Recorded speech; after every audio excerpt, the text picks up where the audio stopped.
unboxing drone. Interesting. It's DJI Mini 4 Pro. Pro, it's a Pro. 4K and we don't need license.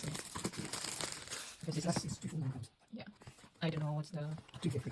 250 and this one is just like 249. 250 you need a license. Yeah. This one is lucky 1 gram and then we don't need a license. I don't even know that we need license for GoPro. GoPro, what's this? Drone. What did I say? GoPro. We can use that when we go to Philippines. No, I can't use it. No, dangerous. No, it's not. In the beach. Oh, yeah.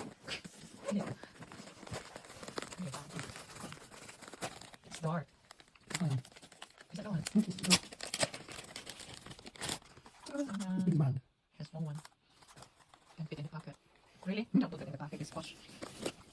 Maybe you should turn on the lights. It's dark. Because No, it's we're going raining. to charge it. So this is the drone. Gonna be interesting. We can see like bird's eye or scenic view. Like that. That's the controller. Interesting. Trees. There you go. 2 batteries. All we need to do is charge them.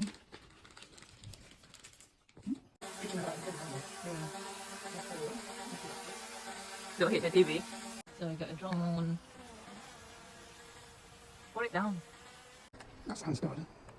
It's going to park. Put it down.